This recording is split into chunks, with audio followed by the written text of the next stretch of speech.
Welcome back. Yes, the puppies are in the house. We'll reveal them in a second. There we go. Hello, my boy. Such a sweet guy. It looks like someone is ready for holidays. December is here. And our holiday break is closer than ever. We can taste it. It's so close. And if you and your family are going to be hitting the road to travel this festive season and want to take your beloved dogs with you, then our favorite animal behaviorist, Karis Nafti, is going to show us how we can do so safely and responsibly. Karis, great to have you back. Morning. Superstar, have you got your fix? Hey? I've got Sam here. We're ready, yeah? It's his favorite carpet in the whole world, but he is ready for a road trip. So let's start at the beginning. What do we need to be considering and thinking about when planning a road trip with our four-legged friends? I like to think of first taking the trip and planning backwards. So Okay. make sure that your dog is able... I know, my boy. I love you too. You need to make sure that we're... Yes. Yes. What do you have to... It's like, when are we leaving, guys? The car's packed, the Tupperwares are packed with food. So, okay, what you have to do when you go on a trip with your dog, you need to make sure that your dog can actually handle wherever it is you're going. Sure. So if you have a dog that is not friendly with other dogs, don't bring your dog to your mother-in-law's house who's got five dogs, got like okay? a pack, yeah. It's not going to work out well. So make sure that wherever you're ending up, your dog can handle it. They're trained for, they're kind of used to the environment, or other dogs, or kids also. If You don't want it to be traumatic for them when you get there. Do you know how many calls I get in December from people who said, listen, I've just arrived on holiday. My dog doesn't like kids or other dogs or grannies, and they were staying with them for a month. It's like, don't do that. So once that's in play, then... Sam's got lots to say this morning. Yeah, I know. Then you need to make sure that your car plans are also safe and that everything's ready to go that way. What's a no-go? What are the things that would prevent you from taking your dog with you On a travel? trip. The first thing I would say is if your dog gets car sick, which some dogs do, don't subject them to a long trip in the car. What are the signs that your dog does suffer from that? So the most obvious sign is they'll throw up. Okay? Sorry to be gross, but they'll First do it. prize, yeah. Very obvious. A dog, they'll literally throw up in a car. If a dog is mildly car sick, what happens is they'll drool. Okay, so it's like they sit in the car and their eyes usually go big, and they swallow, swallow, swallow, and they're drooling to try to keep down the bile. It's much like you, where your mouth fills with moisture. Yeah, it's exactly absolutely. the same. Okay. Yeah. So I don't like to... If a dog gets car sick, I wouldn't take them on a long road trip. You'll have a miserable time. They'll have a miserable time. It certainly won't be cool for them. Yeah. I love that. Do you need to see a vet before going on a long trip? So you do have to make sure your dog's vaccines are up to date, especially if you're traveling somewhere where you might encounter, lots of stray dogs in places. The most important thing, though, when you go on a holiday, when you're going somewhere, is make sure that your dog has its parasites, all its treatment up to date. Don't be that guy. Don't be that guy, because out in the bush there's ticks and there's fleas, and I've been to places with my dogs where I've stayed and there have been fleas from other dogs. For sure. So, because I travel with my dogs all the time for dog shows and things. So make sure your dog is treated so that you don't bring anything back home with you, which you don't Carrier want. monkey syndrome. I love that. All right, so we've got a car here that's wet because it was pouring with rain. Yes. So hopefully that won't be your holiday, but I'm going to ask you if you could just demonstrate the way to get in and out of a car. So the most important thing, when you are at home with your dog, you want to teach your dog never to just jump out of a car. So when you drive home or you go to the park, some people get lazy, they open the door, the dog shoots out. But when you're traveling and you're at a road stop or you're somewhere that you don't know, a lot of dogs go missing in that moment because you open the door, the dog gets excited, they disappear, and they don't know where they are, and they just run because they're in a panic. Okay. So make sure your dog always has a tag on with your name. And they should always be chipped. And they should always be chipped, absolutely. So here we are in a car, okay? And there's different ways to teach this, but the easiest thing is once you teach a dog, hop, hop, to get in the car, it's a very simple kind of routine, is that you never let your dog come out without a specific word. Okay. Okay, so my word is I say, okay, and I'll show you. So when we open the door, you don't even necessarily need treats, but when you're opening the car door, stand in front of your dog, always with a leash on, and then you say, okay.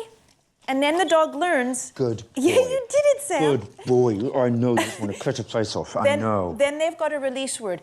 If you only do that when you're in an unfamiliar place, it won't work. The dog will just jump over you and go, but I always run out of the car. So even in your driveway, every single time the door opens, wait. Okay, so that is just the routine of getting out of the car. That's Yeah, that makes sense. I'm trying to train my dogs to kind of operate. I'm running on trails where we're crossing roads and things, so they get used to that. So they know if there's a road, they stop and they stop. wait. Yep, and you have the same word. You must have the same word. And if you get scared, this is an important thing with cars or trail running. Don't suddenly scream. So if you normally say wait, and then if you're scared and you go, oh my God, wait, your dog would run. Because that screamy sound fight or flight is a fight or flight. Yeah. Oh gosh, what's happening? I'll run away. Sam, Well, hopefully we won't run into any bears on our next Yes, trail run. exactly. But I love that. He looks ready for a day Yeah, at the he beach. is. Where do you want to go, boy? Anywhere. Okay.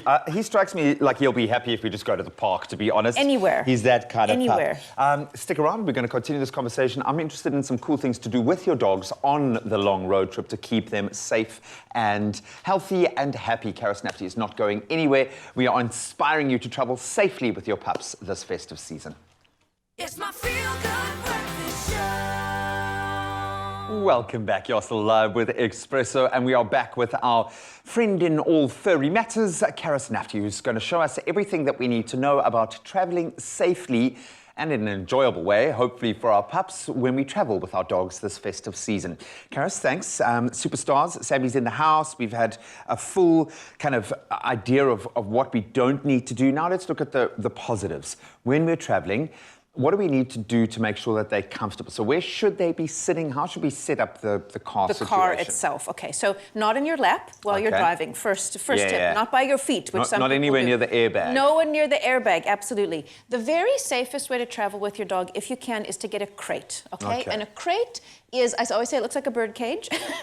It's a box that your dog sits in. They come in different shapes. Some are solid plastic. This one is just a nice see-through I've seen one. wooden ones before, yeah. Yeah, and these are nice because your dog can't fall anywhere. They're totally safe. They're not going to jump on you as the driver. So if at all possible, you should get one of these for your dog. Now, what happens is they settle down when they're in a crate.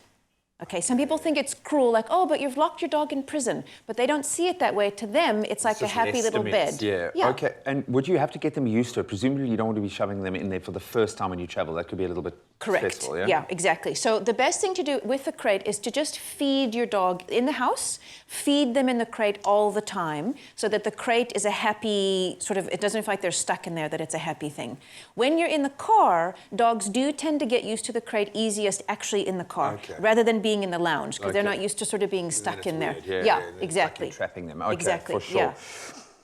I've got to ask the million-dollar question, because my pup is at his happiest when his little head is sticking out the window with wind in his face. Is that okay? Am I doing something wrong? Because every dog seems to love that. They love it because of the smells and all of the things, but the problem with the wind in the ears for a dog is the ears, but it's the eyes. So the number one cause of eye injuries for dogs is actually when debris glunks them in the eye when their head's sticking out. So that's also why I like using a crate, because you can open the windows, they can get the smell, the wind and, but they can actually sit it out. Yeah. Or you must make them little goggles. Little You can goggles do and a wind goggles? hat. I I've saw asked a my guy- mom to make a hat that can protect my boy's ears. You can do. I saw a guy on a motorbike with the dog goggles on. Should I put Bear in and show? This is Bear's little check it crate. out, man. Yeah. Let's There we go and Poodle look at your Power. travel home. This is his little house. This is his house of happiness. And this is Bear's actual crate that he's sitting in. And you can see that he fits in there quite easily. And then he just hangs out, and then he knows that it's And his it's nice sleepy he's got time. space to turn around and do what puppy dogs do. Hey, Bear, how does that feel, boy? Yep, and then he comes out, and we drive a lot, and we travel a lot, and then he comes out, and then he's happy to go in and he sleeps. So that's definitely the easiest thing. Good boy. Now, I've got a couple of other little tricks for people when they travel. Okay. Okay, they're toys, they're dog toys. These are my kind of toys. It's like, just buy me dog things and I'm happy. I'm such a for dog sure. nerd. But these are cool and really functional. These are really super good, yeah. functional. So what I've got two travel bowls here. So this one first, it's a no-spill bowl. So That overlapping lip, Yeah. that's brilliant. So if you can get a no-spill bowl, you can leave it in the car, you can leave it in your dog's crate, and the water doesn't spill out, and it's really, really easy. So how do you drive? I mean, come on. Gee whiz, I never pegged you for a rally drive. You don't know me that well, Brad. Yeah, We'll have to see. sure. Okay, but when you do those accidental stops. Now, this is another travel bowl. So this bowl, it's very easy to store. It's got a rubber bottom, and then when you want to stop and give your dog a drink of water, you can Easy pop it out. peasy. I love it, and it makes for a nice frisbee when it's No, but it's a that's good very travel cool. one. And Yeah. keep it, and it'll probably last you a lifetime. Really, really good quality. I love that. Yeah. toilet stops, breaks, how long can a dog go for? I'm sure they'll have individual kind of, each dog is his own dog, but Yes. how long or often should we be stopping so our dogs can stretch their legs and kind of get some air? Depends on a few factors. Depends on how old the dog is. So if you've got a puppy, pretty frequently. Okay. About at least every hour, every 45 minutes, because puppies have to pee a lot. If your dog is drinking a lot, if you've got a dog that just tends to drink a lot, or if you've got a dog with a short nose, so French bulldogs, pugs, Boston Terriers, Okay. those dogs they get dehydrated a lot easier, so they have I've to seen it with the Frenchies, yeah, they have to drink a lot more, which means they have to pee a lot more. So often, err on the side of peeing often. Okay, and it's probably good for you to take those breaks as well while you are traveling. Make it about the journey when it comes to the pups, not just at the destination. Karis, I hope you have the most amazing holiday wherever you're going in the car that you nicked from one of my colleagues. Bear, you've been amazing. Sammy, you were amazing Yes. wherever you are, and hopefully you've picked up some great tips on how you can keep your pups safe and happy, and yourself happy along those bigger journeys. We urge you all to please travel as safely as possible this holiday season and make sure that you keep your dog's best interests in mind too, especially in the planning phase. That's where it begins. And ensure that your dogs are up to date with their shots and are fully medicated against parasites before traveling, and I stress that. You can shop NexGuard Spectra on petheaven.co.za. This will protect your dogs from internal and external, the full spectrum of parasites, so that you can have a drama and hopefully vet-free holiday as well. Oh, look at it.